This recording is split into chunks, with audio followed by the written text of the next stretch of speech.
am so excited. I mean, talk about keeping it in the family. For those of you that don't know, I was a beauty queen. Yes, I was Miss West Africa 1990. Yes, decades ago. And then it's come back full circle with my beautiful niece Farah, who is competing to be Miss Alberta. I want you guys to sponsor, to support her. She has a wonderful support page. Please go right ahead and support her. Please, please, please. She is absolutely beautiful and amazing. I remember when Farah was born, and to see her now walking on stage and winning all of these beauty competitions just warms my heart.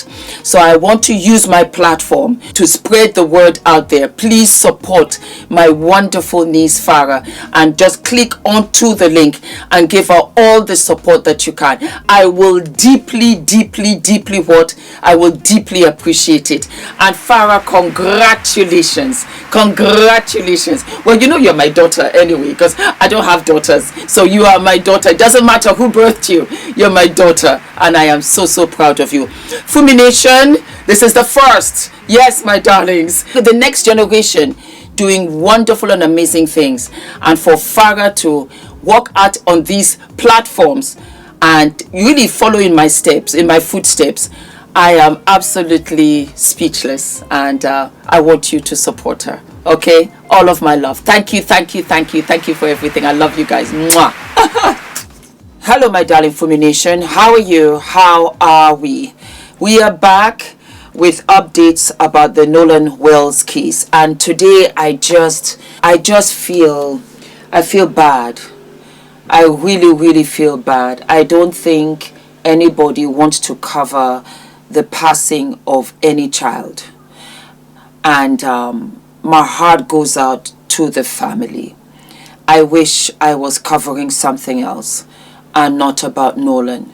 And at the same time, we have to keep this story alive and we have to fight for justice for Nolan.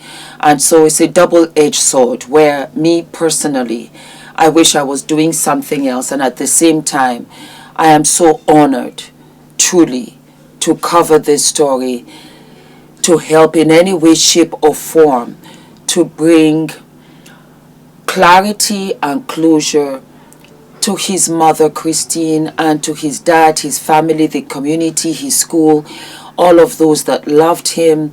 He has been snatched away to go out and have a good time on the 4th of July, which everybody does in the United States. It's a day of celebration.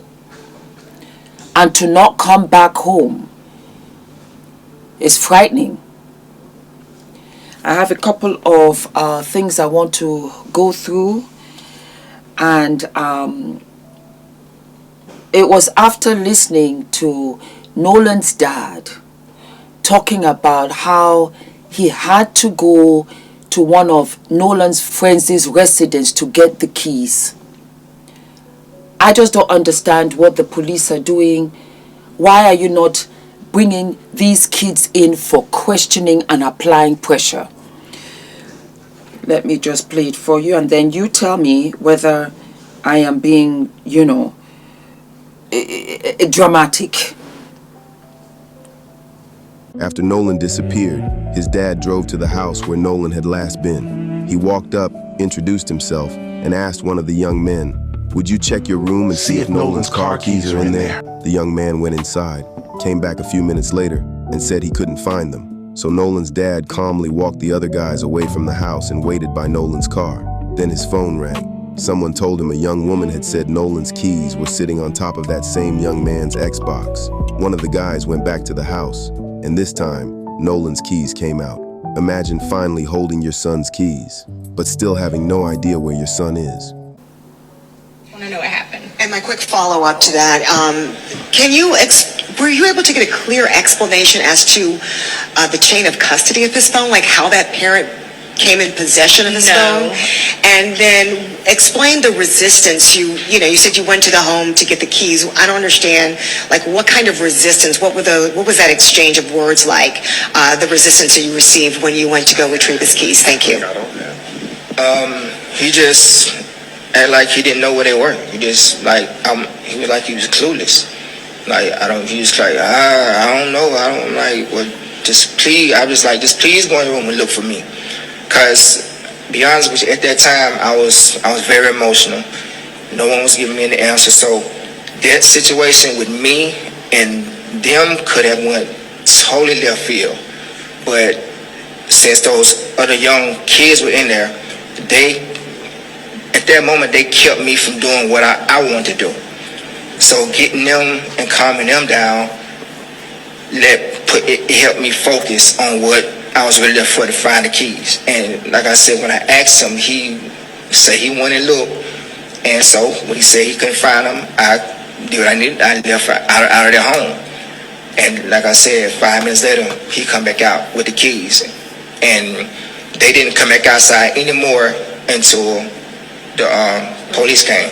Because at that time, police were called because we were looking for his wallet. And then they went to the door. But other than that, when they sent the keys out, they locked everything. They didn't want nothing to do with what was outside that door. So that right there is, when you lied to me, it killed all trust in anything you had to say. No, we just want to know what happened. And my quick follow-up to that,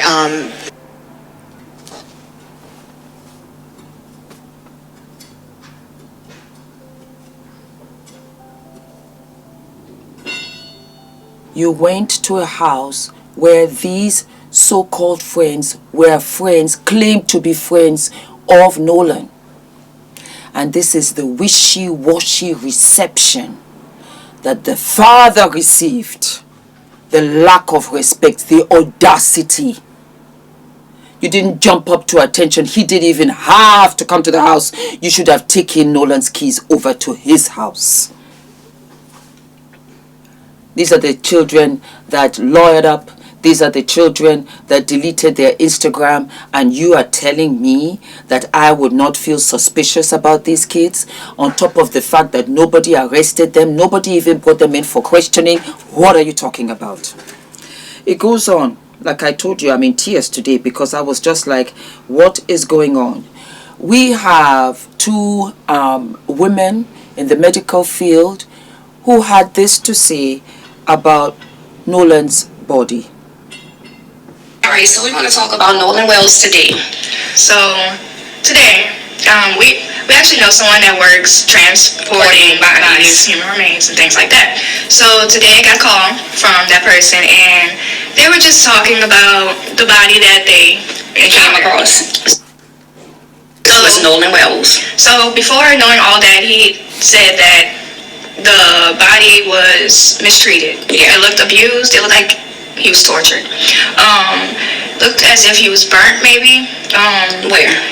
Face, body, said he was burnt. And not only that, his body was mistreated when they transported him. So as they were transporting him, he was actually face down. So everyone knows when you're transporting the body, when, only a couple of people work that job, they all know you don't transport the body face down. That's kind of very disrespectful. So you always have them face up.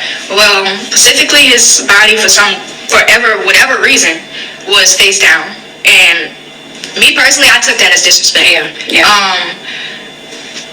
Heart goes out to the family. Yes, definitely. Because all we know is what they put out on the internet. But today, we actually found out a lot about his autopsy without even reading the autopsy. Yeah. It's heartbreaking. I'm so sorry that family had to go through this. Really, just want to give our condolences to the family. As a mom or moms, grandmothers, dads, family. Period. Just we give the most prayers to you, and we stand behind you because we know right what really happened. Right. So, and at the end of the day, whatever lies those families have covered up, or whatever lies they're trying to cover, we're sorry. Yeah. And we're here for you, and we just want you to know that what was seen today was unacceptable. It's unacceptable, and that's why we want to inform what's going on during the transport like that. Something you can be quiet on at all. When you've seen something so heartbreaking as a child, go through something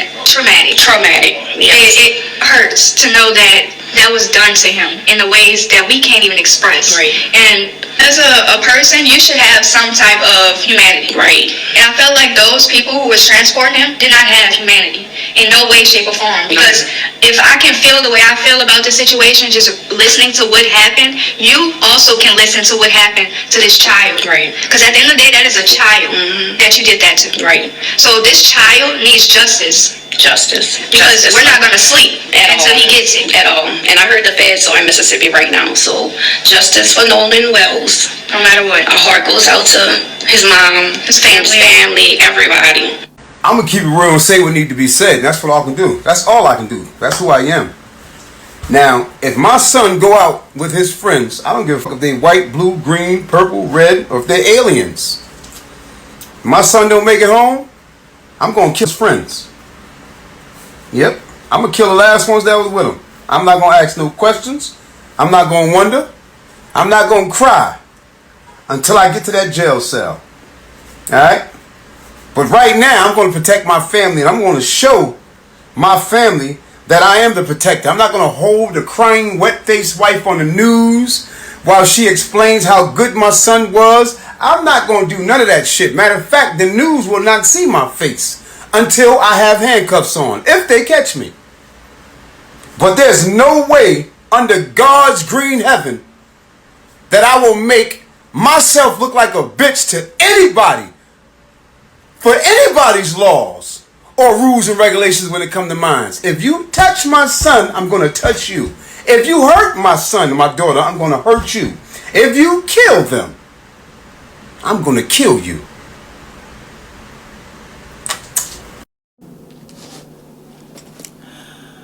Tyler Perry is going to pay for the funeral. As you very well know, we have Ben Crump, who has been hired by the family. The body has been shipped from Mississippi to Washington, D.C. for a private autopsy. It's heartbreaking because the last episode I did, I talked about how the body was discovered the 2 days after on Horn Island. And I remember now that he was identified by dental records. And I presumed that his body had been preserved by the water and his body had not been tampered with. Now we're hearing that the body was bruised, the face, the body, that he was taken face down.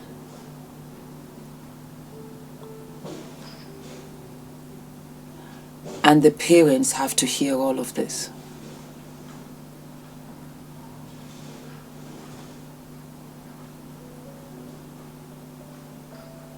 So you can just imagine how they must be feeling, sweeping in and out of rage, of anger, of despair, of helplessness, of hopelessness. I cannot begin to imagine. And talking about that, we have Nolan's mother, Christine, who returned to social media for the first time since this has happened. And this is what she had to say. Hey Boo Bears, I know you probably did not expect to see me, but I had to come on because I wanted to acknowledge all of your love, your support, your kindness that you guys have been showing me. I wanted to, answer each and every one of you, and I probably will at some point. I will at some point, but right now it's just, everything is so heavy. Everything is so heavy. Just been going through the motions. I'm a healthcare provider, so I talk about grief a lot. And now to be on the other side of this is, it's a lot. So I lost my mom a few years ago, and that was hard. This loss, this grief, this pain, it's different. It's insurmountable. And then it's like you get these flood of emotions all at different times, and grief is so multi-layered. You know, one second I might be okay and I can talk about things and I can listen to his stories, and then the next minute I am falling apart and I feel like I can't breathe, and I feel like there is an elephant just sitting on my chest. But, you know, I know this is the process. I have a wonderful support system. I have my faith in God, which I've been leaning heavy into. But I just wanted to let you guys know that I see you. I love you. I'm thankful for all of you. And I'm so sorry that I hadn't been able to reply. I don't know exactly when again I'll post. For some reason, it does help. And I know if Nolan was here, he'd be like, Mom, you know, just keep talking to the people, keep telling my story, keep telling your story. So that is going to be my plan. Again, thank you all so much. I love you, and I will talk to you later. Bye. Hey.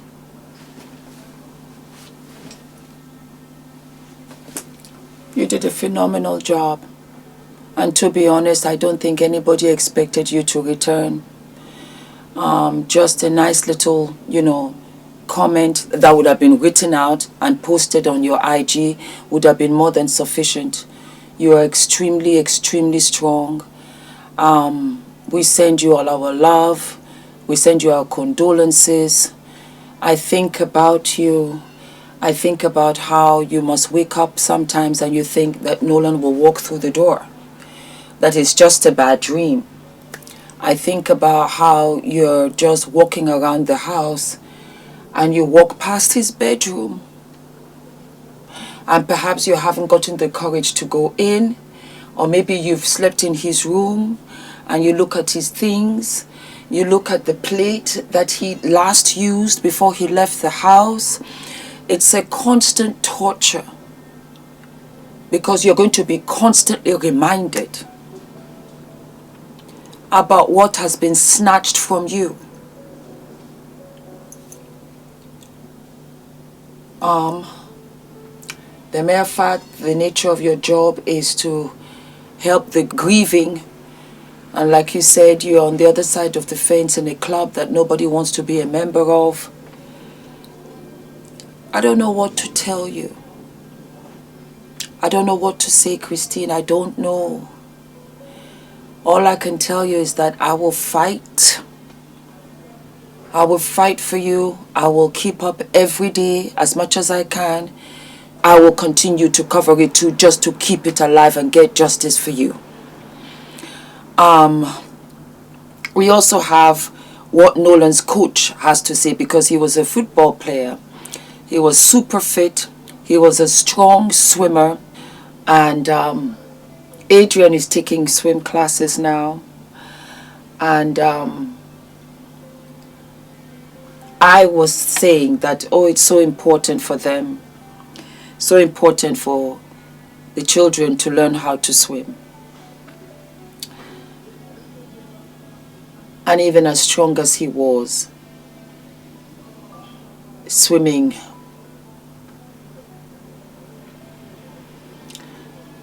didn't save him. Let's listen to what the coach has to say. Because he was asked about race. Did race play a part in this? Do you think there's a racial bias? Because of course Nolan was out on the boat with 3 of his other friends that were white. He was the only black boy there. What kind of school was it? How did they interact? Let us listen. What his parents think happened here? Do they believe this was just an unfortunate accident, tragedy, or that it's something more sinister? I was in Ocean Springs when it happened, and I was still in disbelief when I got the news that Nolan was missing. So when I got all the details surrounding the case, that they told me he was out at Horn Island, and he came up missing or whatnot. I talked with his dad, and and we just had conversation. That was kind of after the fact when they had found his body, because I was just giving the family their respect that they deserve, and when everything first took place, but I was sharing all the detail that the family was sharing, just putting the word out there, and just so everybody could be on notice and everybody be paying attention. When you say you talked to the dad, did he kind of accept this as an accident and tragedy, or was he more suspicious? Well, no, he was more so just searching for answers right now, because it had just happened and there was a lot of questions still unanswered. Usually high school football stars have a pretty close relationship with their coaches. What can you tell us about just Nolan as a human being? Nolan was a great young man, with a big personality. Everybody gravitated to Nolan because of his smile. He just wanted everybody to be happy, and he was a joy to coach, a joy to be around. To sum Nolan up, long story short, Nolan is a guy that I would let date my daughter. I mean, there were rumblings that he may have gotten into an argument, that there might have been a confrontation or something like that. I mean, was he a guy who would stand up, where, his hackles would go up, or was he more of a get-along type guy? He's more of a get-along type guy. Don't get me wrong. Now, if something happened, he'll defend himself, but I knew right then in that video that wasn't Nolan. One of the theories is that that he was drinking and that there was a riptide that day and that maybe he got caught in a bad current out there. Knowing him as an athlete, and we've heard that he did know how to swim, would that surprise you if he ended up in that situation? I mean, it would surprise me, that happened, but like I said, man, I'm just waiting till the family, give out, details of what they done gathered. Was there racial tension at the school? No, I don't think it was no racial intention at the school, from my experience, because you have, predominant white school, you have black kids there, and they all, played and grew up together and got along, and, some stuff might have happened that I didn't see, so, I can't speak wholeheartedly on it, but from what I did see, it was a tight-knit community, you know what I mean? Congresswoman, I wanted to get your thoughts on the Nolan Wells investigation. Some people feel like it's racially motivated. What do you think? I mean, I think that specifically as Black Americans in the United States right now, we are always going to question whether or not there is a racial motivation, but also if you know the history of Mississippi, I think that you'd have to be blind not to question potentially what is happening, especially in the case of an 18-year-old who ends up deceased without his cell phone, without any communication whatsoever with anybody, prior to ending up deceased, and he was out with his Caucasian friends, and then law enforcement tells everybody there's no foul play to be suspected. Now, a blind man could see that there's something to investigate, and so I want to applaud the legal team, Ben Crump and his team, as well as his parents, for not giving up and accepting no as an answer. Well, it sounds like you think it is racially motivated. I absolutely think that, I can tell you that we don't have any answers, but if you think that race is not something to look at, then you are not really trying to investigate. So what do you think? Well, I mean, you know me. I'm a civil rights lawyer. I mean, I'm looking at it, I'm looking at the fact that these white kids deleted their social media accounts. It's not like they sat down and talked to law enforcement. It's not even like law enforcement decided that they wanted to sit down and talk to them. They decided, oh, the little black boy ended up dead without his cell phone, without his friends, going and telling his parents, oh yeah, we got the cell phone. They got to go and track down the phone and find the phone.